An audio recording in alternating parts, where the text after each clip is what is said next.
Hello and welcome to the Six Nations preview of the Rugby Connection podcast. We've got Harvey joining us to represent England today. A load of shy bags they are, but let's get the crack. We all know who comes first. Let's go to Ireland. Way. Thanks for throwing me under the bus there, Samina.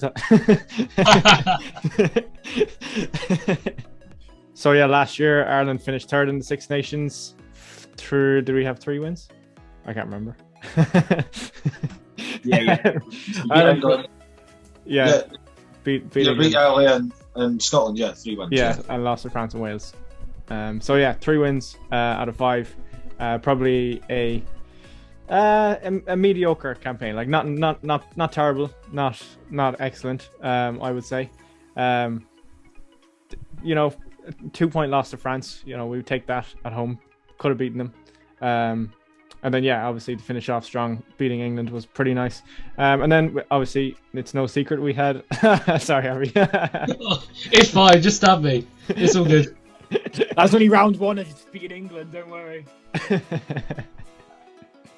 Well, that will not be the last of hating England joke in this episode, I don't think. All right. And then, obviously, it's no secret that Ireland had a pretty decent autumn, beating Japan, the All Blacks, and Argentina. Pretty good autumn this year. I think I'll start off with key players. I think there's a handful, of key players for Ireland. I think it's the core players. Sexton, obviously, he's a key player for Ireland. Same with Tyke Furlong. I think someone probably not even guaranteed a start, but I think he's definitely a key player is Tyke Byrne. I think he's very impactful on being starting or off the bench. Same with Josh van der Fleer. I think he probably will be the starting 7. I would say, and his ball carrying has improved immensely playing with Leinster this season. And we know how such of a threat he is to break down like Byrne. And my other key player is Hugo Keenan. I think he's a solid at full back. He's solid like a rock. I think that's kind of the spine of the team. And if those kind of players are leading from the front, I think Ireland will do well. Crucial games, I think France in round 2 away. I think it's pretty much the 2 away games are the crucial games. I think Ireland would like to fancy their chances of Wales, Scotland and Italy at home. I think, not that they're a given, but they'll be as close to guaranteed wins, I think, as you would come. Apologies to me and Murray. But, I agree with Wales, but not Scotland. Well, I think for the fact that they're in Dublin makes it a lot easier. Even Ireland kind of struggled a little bit in Murrayfield last year. A little bit, that was a phenomenal game. It could have went either way at the end. Because isn't your win ratio at home ridiculous or something like that? It probably is. Yeah, we don't lose too often in the Aviva, to be honest. Definitely, well, not too often in the Six Nations anyway. It typically comes at the hands of France and England, and it didn't with England last year. Bringing that up again.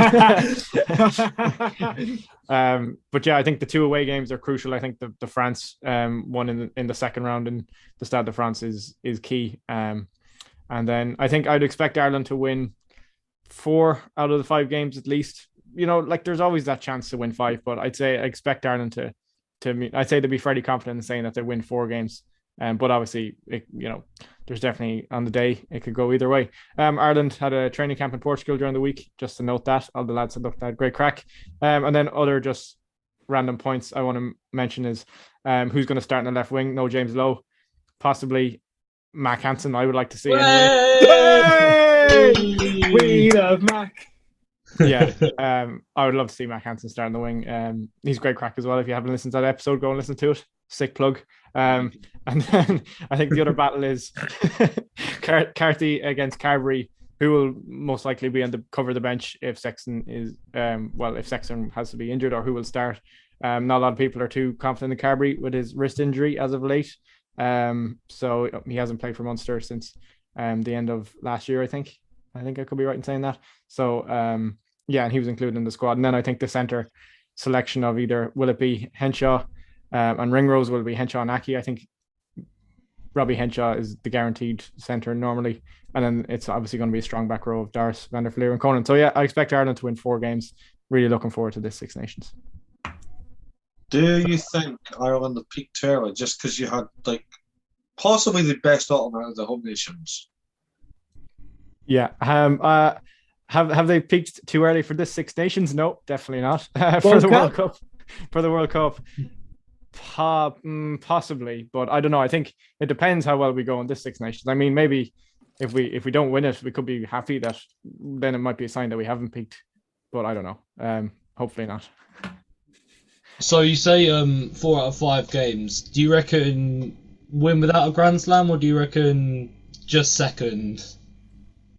I think Ireland probably possibly will finish second. I think it's likely that France will win it. Ireland possibly lose to France. So I don't think Ireland would win the Grand Slam anyway. I'd much. Sorry. Sorry. Yeah. I don't think Ireland win the Grand Slam. I think they could win the championship. But I'd like to think that they could, but I don't know if they would or not. If that makes sense. Go on, Sammy. My main thing is we've said for the last 3 years, France is going to win the Six Nations, and every year they bottle it. I don't think France will win it. I think they will triple. They'll get a hat trick of bottling it. I don't think France. It's weird because I think with the caliber France have, it's almost like they need to win it, and in that way, it's like they think it's already a God-given right, and it's just not, like you said, like bottling it. But do France then think they've already won it before a ball's been touched, and it's all like the mindset? For me, I think like France's match against Ireland will most likely be the decider. I do think that France on paper definitely do have the best team, and to be honest, I think on paper I'd have them down winning it over any of the other 5 sides, right? Yeah. I do think it'll all come down to that last. When is the Ireland France match? Which round? Second round. Second round. So we might get an indication early on about who might go and do it, but I do think that France have at least got to win that to have their hope of getting in, because Ireland will most likely be their closest rival in this championship. Ireland have some really good depth, and I think, like, again, like you were saying, with a couple of selection choices, there was the whole, like, there's 3 10s that could, make it into the squad. You're talking about the centre partnerships. I think that shows a really good indication that Ireland have the depth, Ireland have the squads going in as well. So, to be honest, I think it's all up to that match. And to be honest, for it to be round 2 is a little bit disappointing.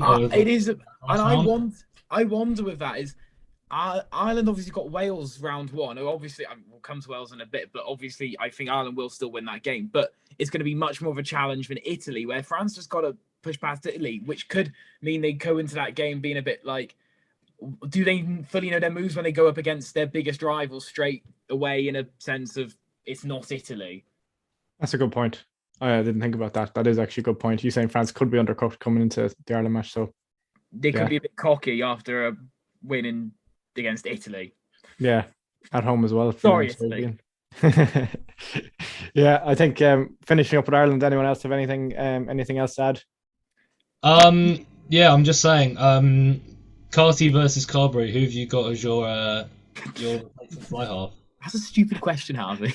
Yeah, it is. I'm just saying this because obviously I'd probably be more leaning towards Carberry, because I don't know why, I genuinely do have a burning love for Joey Carberry, but obviously Jack Carty's the man in form. So again, what's your sort of non-biased decision? I think when you consider them, like if they're both completely fit, you probably just would go with the safer option of Carberry. Like, I think it's no secret that Jack Carty is a bit off the rails sometimes, like in terms of, like, he kind of, like, I think he's a bit similar to Finn Russell, or like in terms of that, like as people would have said of Finn Russell a few years ago, like kind of just a bit of a maverick. You can just see Murray's face. I can't even see Murray, but I know Murray's. No, you've explained that. It's fine. Murray, do you want a tissue?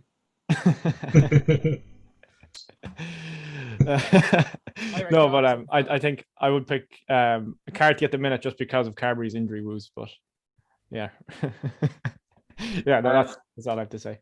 Where would you slot in Michael Lowry? Because Michael Lowry has been on top form for Ulster. And James Hume.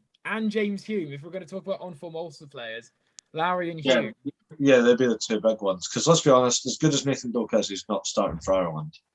He's not even in the squad. No. Exactly. He's that good. Yeah. I think with Mike Lowry, he doesn't start ahead of Hugo Keenan anyway. For me, not yet. He might get a start, or he might. I think. Well, it would be nice for him to get at least one start. But in general, let's say we're playing France tomorrow in the championship decider, Hugo Keenan's going to start. Yeah. So he could be a good option for the bench. I think he can cover wing as well, can't he, Michael? He can cover fly half, wing, and fullback. So he's a good 23. Yeah. So I think that 23 jersey, depending on who Farrell starts on the wing, Conway's going to be one. It could be Hansen. It could be literally any one of Hansen, Balakoon, Earls, possibly Earls.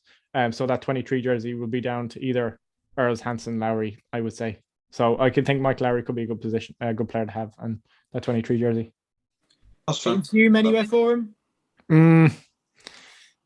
No, he's definitely good enough, but I don't know, kind of the queue is long enough. I think with Aki, Henshaw, and Ringrose, they're just three solid players. So I don't know, maybe against Italy he could get a start, and that could be a good opportunity for him to Italy's in the third round, I think.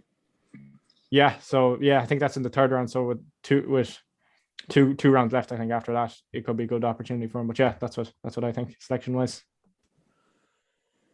That's fair. Yep. We move on then to who wants to go next? I'll do it. I just want to get out of the way, to be honest.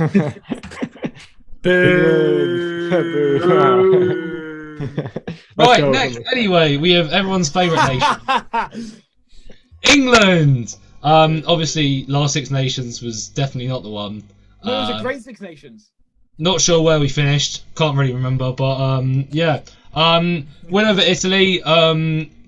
Only by 21 points, which is kind of concerning. But our other win was against France, so I'm not sure how that happened. But we kind of gifted Wales the Six Nations, which I kind of wish we didn't beat them now. Anyway. Obviously losses to all of the other Six Nations. Ireland last, Wales in that absolutely shit show of a game, and then Scotland in that disappointing opener. However, autumn went alright, wasn't too bad. We got 3 wins out of 3. We beat Tonga 69-3, beat Australia 32-15, and we also beat South Africa by 1 point, getting vengeance from the World Cup 27-26. Going into the Six Nations, we've obviously got Scotland up first on Saturday. That's away at Murrayfield. I reckon it will be a close game. I do reckon Scotland will give us a game, especially at Murrayfield. To be honest, it's definitely a shoe-in who gets the win. I do maybe think through England bias I might just edge England forward, but I think it could go either way, to be honest. Italy away. If we don't win that, then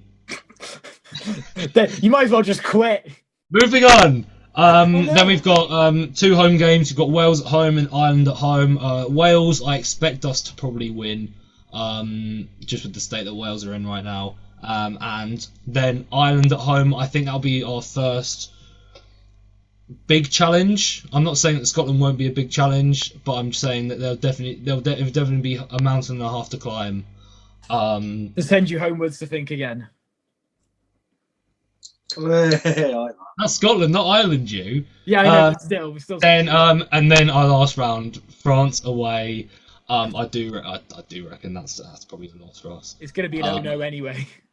But anyway, over the autumn, we did definitely experiment with a couple players, which is what I've been calling for quite a long time. Eddie's usually stayed with the squad he likes, his Elliot Daly's, his Owen Farrell's. I do think it's been time for some change for some while. When Owen got COVID, Marcus started. I think Marcus started 2 out of the 3 games. He also played 2 games in the summer for England against Canada and the USA. Definitely gave him some international experience, and definitely I think put him in a good light in Eddie's books. Freddie Stewart at fullback. Insane season last year, still performing this year. What else have I got to say, to be honest? Again, some more young talent shining through. We've got quite a few options in the back row. We've got Alfie Barbary, Sam Simmons and Alex Dombrandt, personal favourite of mine at Quins. Adam Radwan, who is just insane. So I think this definitely gives us some options coming into the side that we didn't know we had before. I think with Farrell out, it definitely forces us to experiment a little bit more. Which I'm not saying that Farrell out is a good thing, but I'm also saying it might push along a little bit of the experimentation. So I'd like, Marcus starting at 10. You might see George in there as well. The centres will probably be decided between Henry Slade, Manu Tuilagi, and I think Luke Northmore. In my books, could definitely get maybe a nice little 23 role there. He might come on in the centres. Two wingers that have been called up recently, Adam Radwan and Louis Liner, just completely add to the England wings. Pretty sure Johnny May's out. I need confirmation of this. Last I checked, I didn't see him, and I was looking him up before. Last I checked, he was an end. Joe Marchand's out as well. Shit. Anyway. Oh, No, Johnny May is definitely out. He's buggered as well. I thought Johnny was out. Screamed himself over that. But no, at fullback we've definitely got quite a few options as well. So to be honest, I'm seeing the back line completely reinvigorated. To be honest, in the forward pack, I don't really see much movement. No Mako Vinipola, who's obviously our long time loose head, but no, we've got Joe Marler in the squad, who, to be honest, Way! Luke Cowan-Dickey, Cole Sinclair, Maro Itoje, and then usually that 5 jersey is usually up for debate. I'd love to slot in Courtney Laws, but to be honest, I think that's more of just a personal thing. I completely, after he had an insane autumn. Oh, he did that try-saving tackle. Yeah, and he was just good in general. He's just lovely. I've already spoken about the back row. Players I will look out for, obviously Marcus Smith. This is he's been shoved into the limelight a little bit more than I think Eddie would have hoped for. But I'm not saying that's a bad thing. I do definitely think that it's his time to shine. It's his time to shine on the Six Nations stage. I'm going to put in also Alex Dombrandt. I definitely think that Eddie prefers a bigger 8, which is why I definitely see Dom as getting the start over Sam. So I'd really, I'm a big fan of Domers. I know I put 2 Quins players, so I will put another player in. Freddie Stewart had a really good autumn. So yeah. What do you think on the? It's just a rumor now. Obviously, there's not been any games yet. The rumor that I've heard that's circulating is Henry Slade gets moved to 12 and Jack Noel goes in at 13. What do you think of that? I haven't seen Noel in a 13 shirt in quite some time. I remember the last time. I think he scored the last time he did it though. Because the last, I think the last last Six Nations he played, I'm pretty sure it was 2019. It would have been, he played in that Scotland-England game, so I think it was. Yeah, it was 2019. So he's been a long time England winger, and I think centre will definitely be something new for him, and I definitely think as a more physical player, it'll definitely be good for him. I don't know if I'd pick him over the centres we already have. I definitely think it'd be good for him, but I just don't think he specialised in it. I'd love to see him get a run out, but probably maybe against Italy. Do you see Marcus Smith being targeted because of all this attention? Everyone knows he's good, and do you see teams just being like, "Oh, it's a 10 to start off with," and then go, "Let's fuck up that wee child." Definitely. I mean, why do you think Johnny Sexton's gone down injured all these years? I mean, players need a star man to target, and I think Marcus Smith, obviously, he is the real deal. You've seen his highlight reels. He is insane. So I've definitely got Marcus Smith being a bit of a target. We have also got George Ford, which might take a bit of the workload off Marcus. I don't expect him playing every single minute. But I think hopefully this targeting is used in a good way, and hopefully he performs under that pressure. Who would you have as? I know he's done the press conferences and all that, but it's not been confirmed. Who would you have as England captain? Because we're less than a week and nobody's been announced or confirmed yet. I think for me, I'd pick, obviously I'd pick a more senior member of the squad. I think, depending on his game time, I think George Ford might be a half decent shout. But I think for me, I'd probably go with Toji. There's no doubt that he was probably one of our better players last Six Nations, despite even being a Saris player who hadn't played competitive rugby in quite some time. You can't fault him. You can't fault his work rate. You can't fault most about him. He's definitely a natural leader, and I think to be honest, if I had to hand the armband over to someone, Not Tom Curry. I think Tom Curry. I think Tom. Again, he is a good player. Is he captaining Sale? I think so. Yes, he is. Yeah, he is captain. Yeah, so I mean, he's already got a captain's experience. My concern is just how long he's sort of been playing for England, and I think through just international experience, I'd probably edge just a Toji. Fair enough. Just another name. I'm not against you picking a Toji. Okay. You've said it. Toji makes perfect sense, but just because like club experience as well. Ellis Genge, he's captain of Leicester Tigers this year. I know he's leaving and all that. I did have a reason against Ellis Genge, and I even said quite some while ago that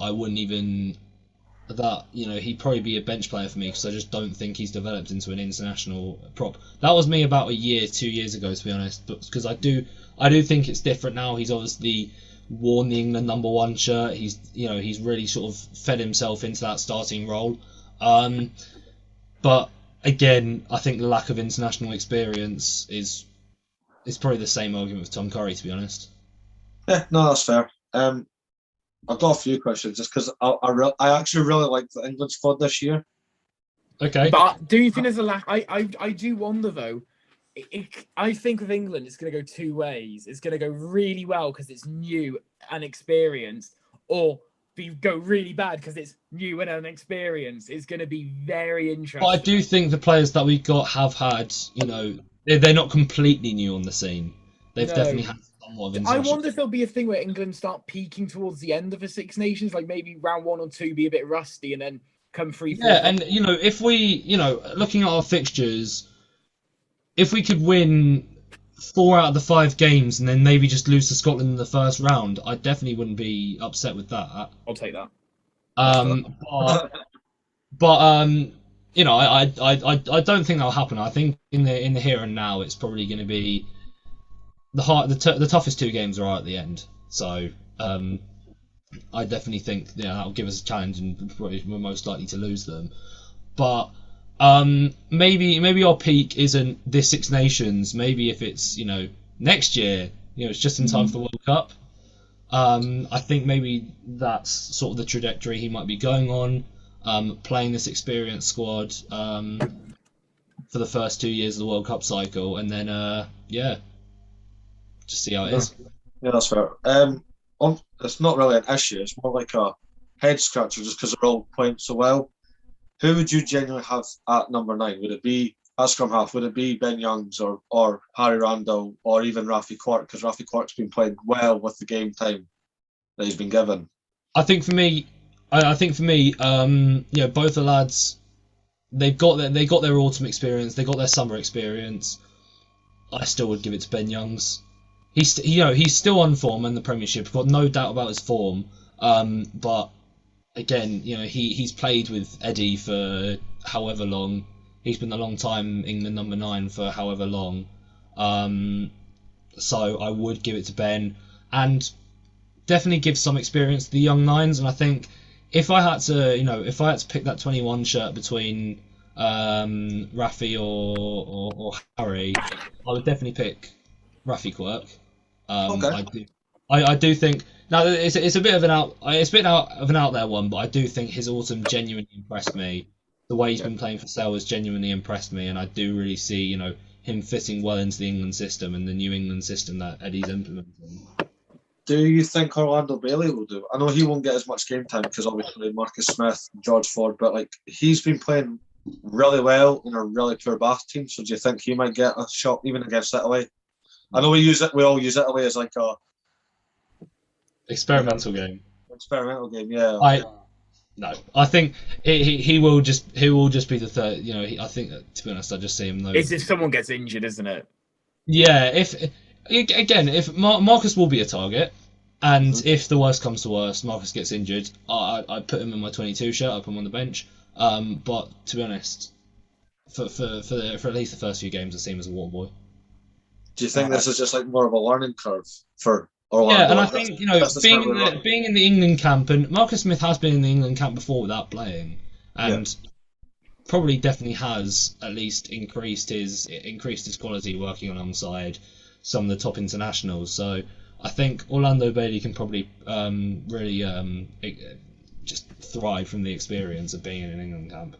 Yeah, that's fair. Sean, you have anything? Oh yeah, actually, just briefly, I was just going to ask you. You mentioned Farrell being out, and you mentioned it you didn't say whether it was a good thing or a bad thing.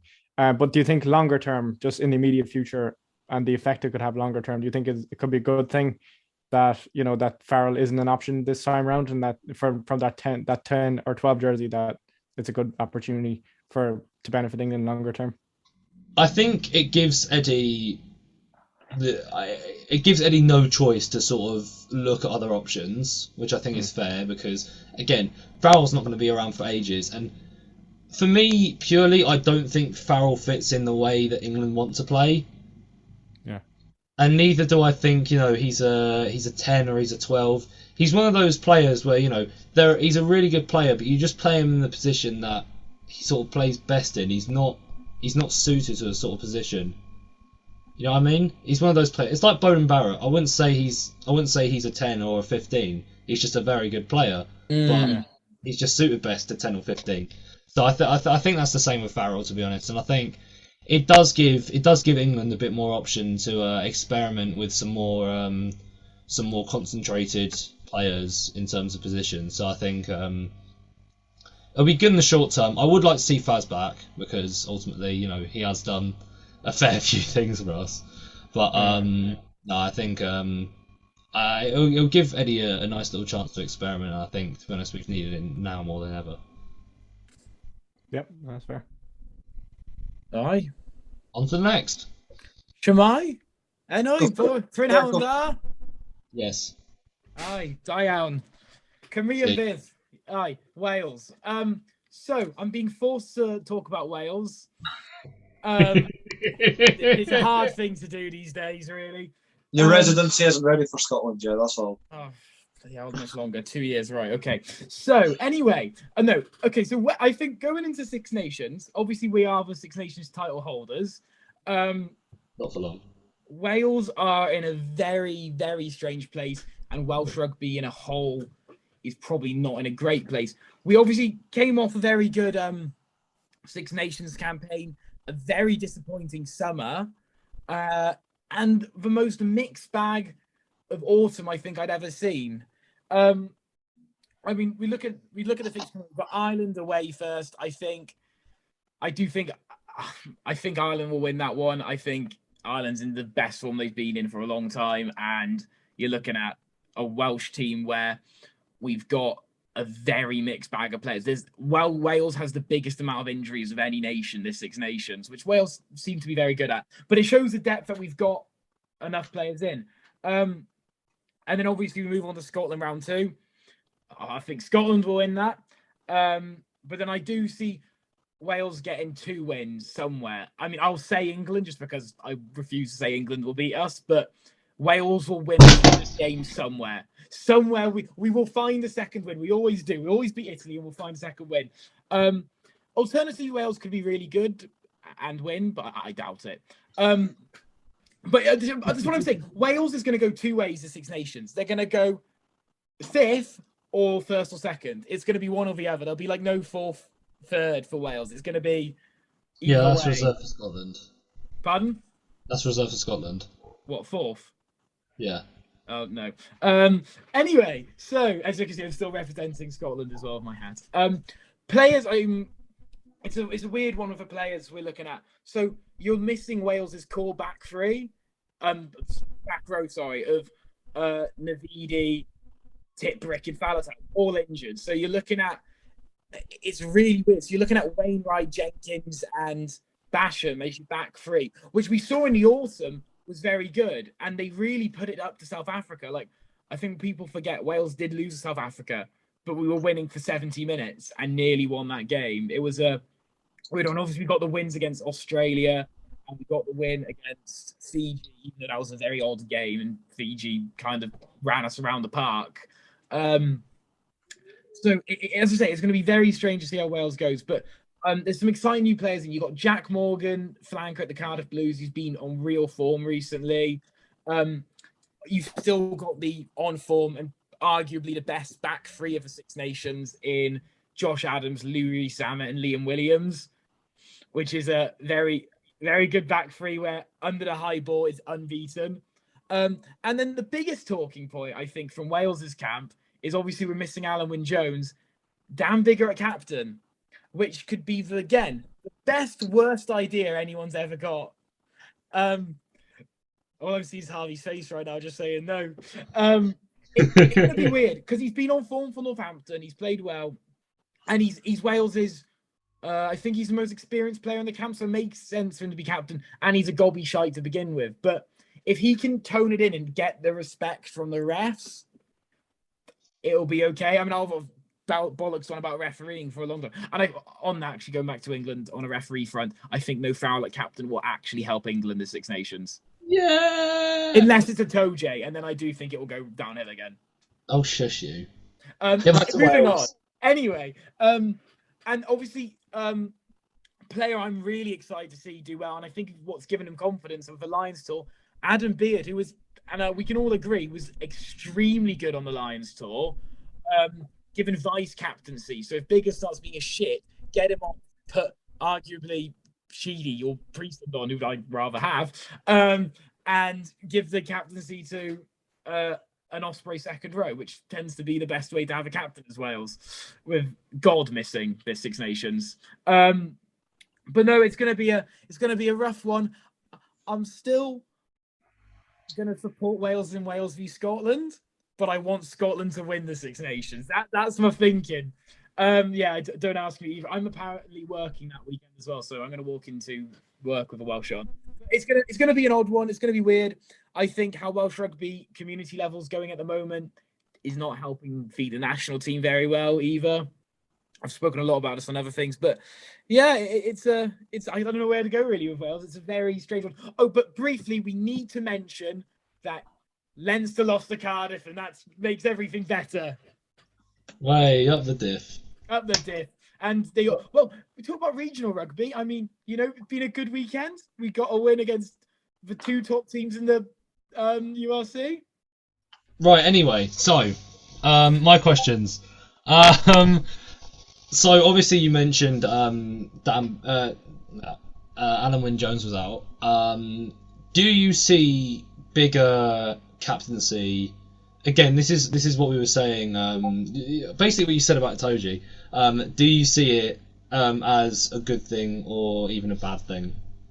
I would probably given it to Adam Beard. I would have stuck with that. I think it could. I think in the sense of the cap, if we look at the captaincy instead of the camp, he's probably the best player to get Wales going. We know how mouthy he is, like not towards refs, but just like gets people going and how passionate he is. I think in that respect, it could really get arguably more than Alan Wynne-Jones in that whole like let's go a factor. Arguably that could be really good for Wales, but then when it does come to referees, he has no respect from refs to start off with because he's a prick to him half time.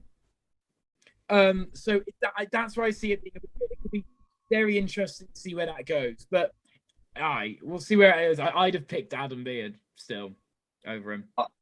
I wouldn't have picked either. I get your reason, and it makes perfect sense for Adam Beard to have been captain, and Dan Biggar obviously most experienced, so it makes sense. But I just think because he captained at least one game in the autumn, and I thought he did really well, was Ellis Jenkins. I agree.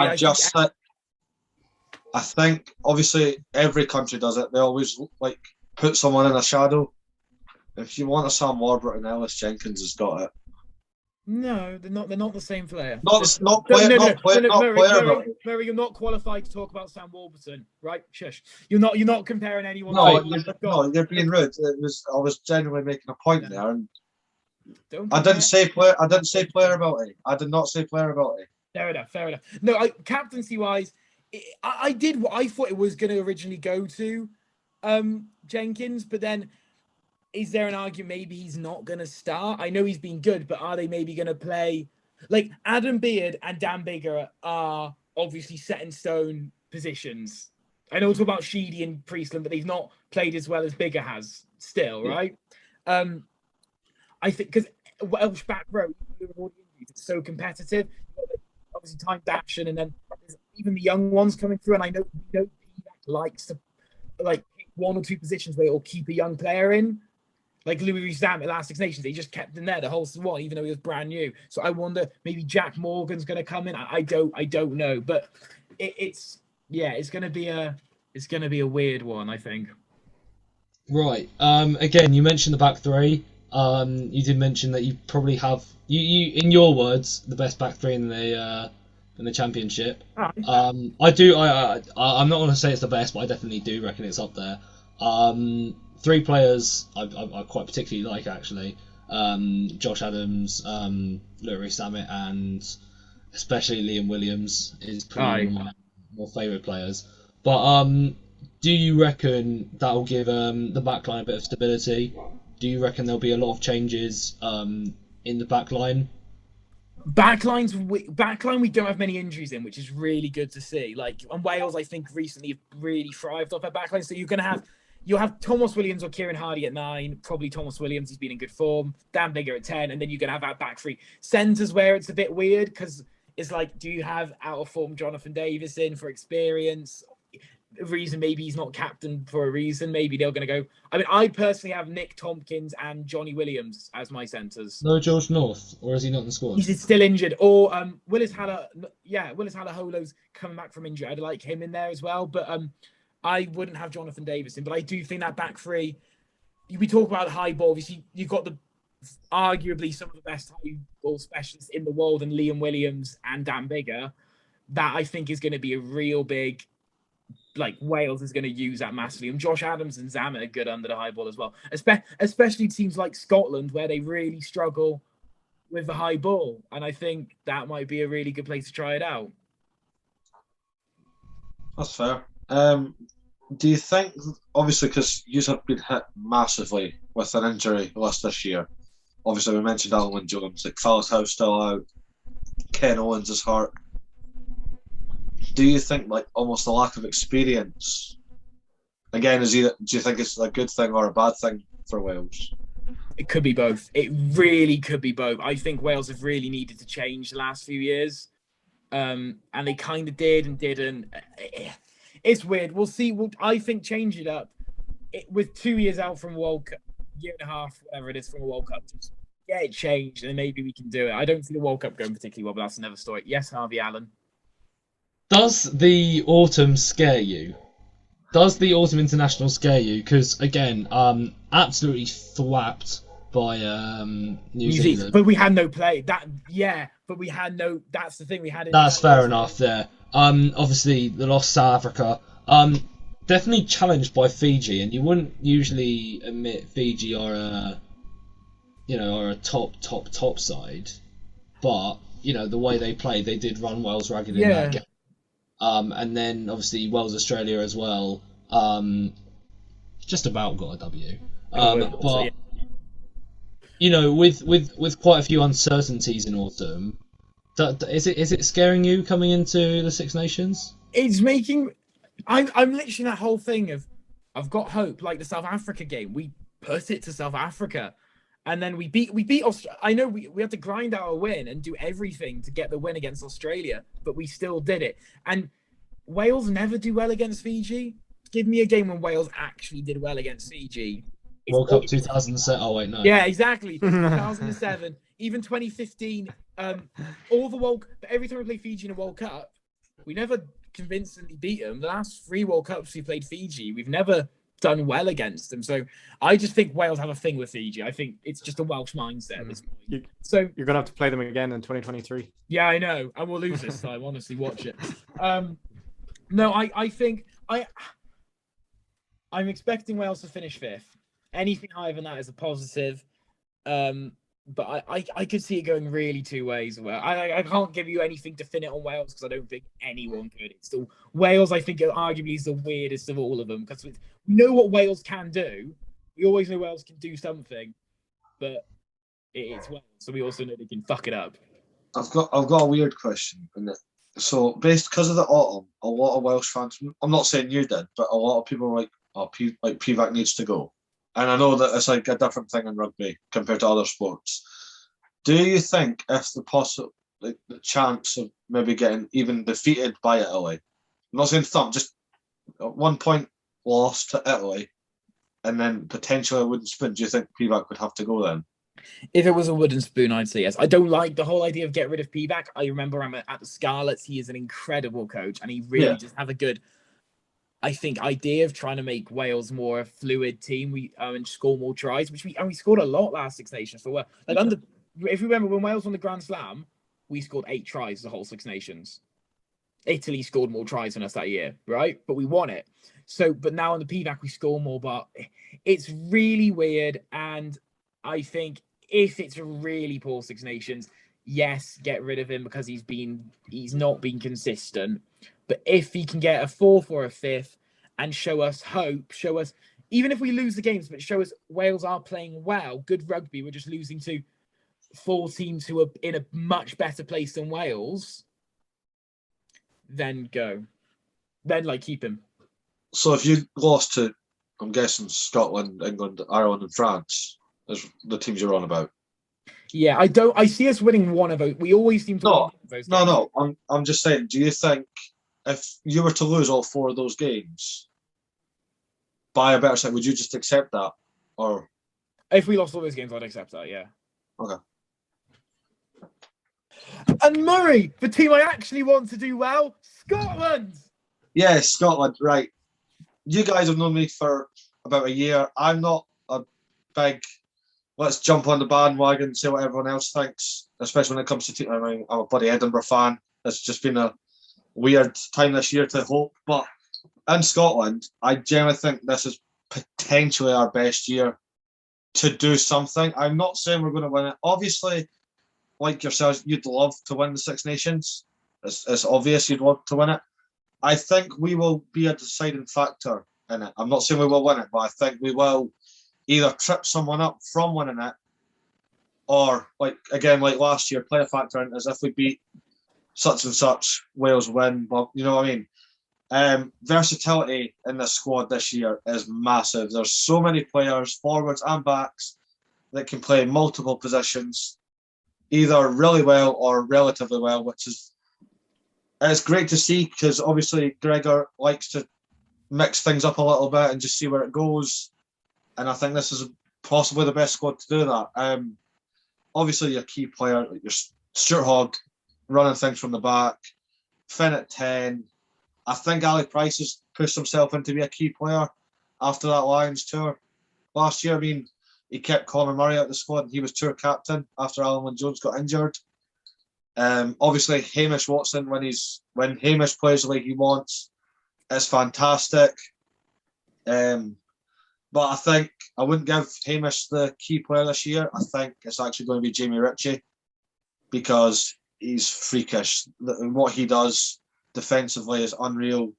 Chris Harris as well, just pure work rate. Oh, I love Chris Harris. Sorry, having a moment. I don't like it when people think, oh, Scotland have won one game and they think we're going to win it, or just completely write us off. I know if you look at the history of the Six Nations, we've not pulled our weight or held our weight. But I think I read an article and it was like, is it time for one of rugby's giants to finally awaken? And that's how I see it. I do think we're on the verge of something special. I just can't pinpoint what that special is. Obviously, our big game, it's round one, and it's England at Murrayfield. I know it's been labelled as it's just Scotland like the last few years, but if we win this, that's 4 Calcutta Cups in the last 5 years. And send some home. But I'm very wary at the fact we've got Wales away.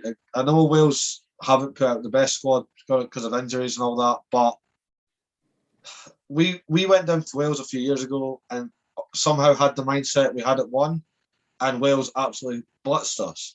That is true. You don't do well at the Scotland does not do well at the Principality. No, they don't. But I think that again this year it's our best chance to do it. It's all about now. I think it's now or never. I think if we're going to win or just compete in the Six Nations properly, it's going to be this year, and I could see us getting. I think we could get 4 wins this year. Agreed. I genuinely believe. I don't think they're all going to be thumping. I think we'll thump Italy, and again, it's no disrespect. Italy are in a really weird shape right now, but anyway, we'll talk about them shortly. I do believe we've got what it takes to beat England, and it will be a tight encounter. It will be a good game, regardless of the score, and it could go either way. But I do think England. England will win it. I do think Scotland will win it. Sorry. You said what? Oh, you said England's going to win it. He's been traded to Scotland. Get him out. Anyway. I did those feet in ancient time. No, don't worry. You were waiting for the competition, weren't you? The last game is Ireland away, and I don't have any hopes for that. I'd love to go with it. I don't. We've got France at home. France don't do as great in Murrayfield as they do in Paris. They don't, yeah. They come and they either slip up and get a narrow win, or they just get defeated. But even so, Ireland have beaten France in the last 2, obviously at Murrayfield, and then Scotland went to Paris and won their first match in Paris in how many years? 20? A long time. 20 years since we beat France in France. But no, it was like the first time since we beat France and England away in the same year in like 90 years. We haven't done it since like 1923 or something. We were talking about France here.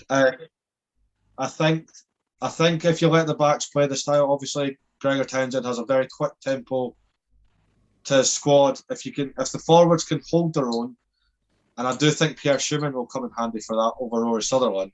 I am very hopeful this year for a nice change. Right. I've been talking about every team's autumn, so I will go with Scotland. Very, very successful autumn. Obviously beat Australia, sort of the big one.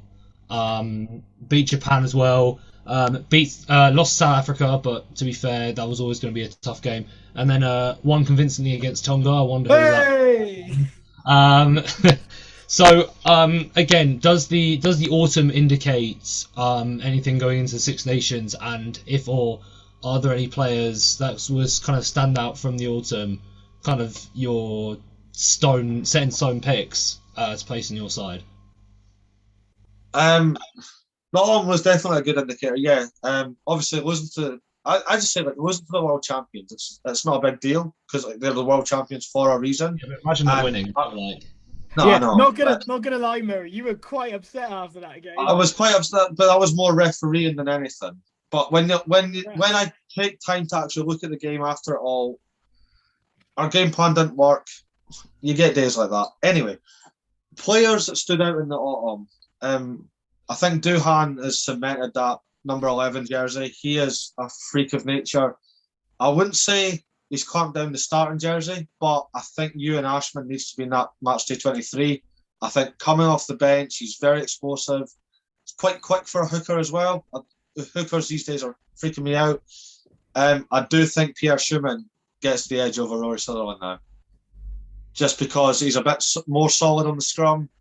He's great in defence. I do think he's and someone's a better impact player. I think Blair Kinghorn's key coming off the bench. Oh, why? because if you, I said this last year, it would not have worked. But this season, Blair's been our 10 for Edinburgh, and has played bloody well in that 10 jersey for the most part. Apart from Breathe, but we still put 60 on him, so it's fine. But he plays fullback, and obviously when he was coming through the Scotland squad, Stuart Hogg has that number 15 clamped down. So they moved Blair to wing, and it worked. Some have even asked me, do you think Blair could play outside?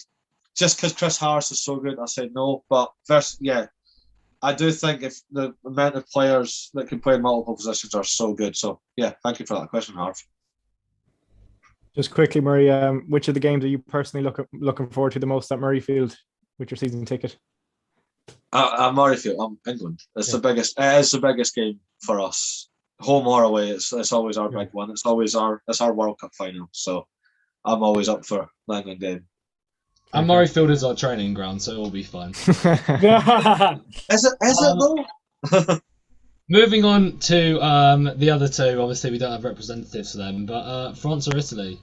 I think we're both going to take them at the same time. Anyone want to start on one? Because I know which one I want to sort of rant about. I say we start with Italy because we've bashed them. We've bashed them this whole episode, and it's not even. I think Italy have great players. It's not clicked yet. They're going to finish last. Yeah. And we talked about this. The first time us four ever talked, we did a Six Nations prediction. Well, I did a Six Nations prediction. Oh my god, yeah.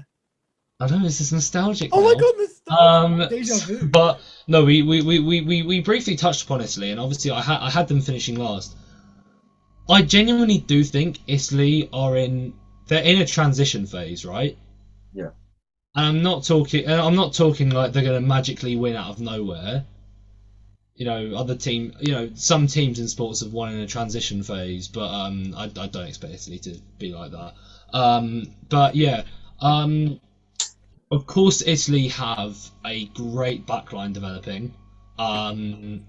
Just to name a few: Stephen Varney, Paolo Garbisi, Carlo Canna, Monty Ioane, who I all think are really, really good players and really overlooked just for the fact that they wear an Italy shirts. I disagree with Canna, but I agree with the rest. For me, I don't know. Canna was a bit more standout when watching Italy last year, but to be fair, I agree. Canna's anyone that plays half decent in an Italian shirt is definitely going to be a standout player. Yeah. No, obviously Tommaso Allen played quite well for Quins. When he's had to replace Marcus. So I've definitely got him and Paolo sort of having a tug of war. He did really well against Bath, didn't he? Moving on to the forwards, so obviously Jake Pellegrini, I think he's back. He's not in the squad. He's not? Nope. So I've got no hope for Italy's forwards.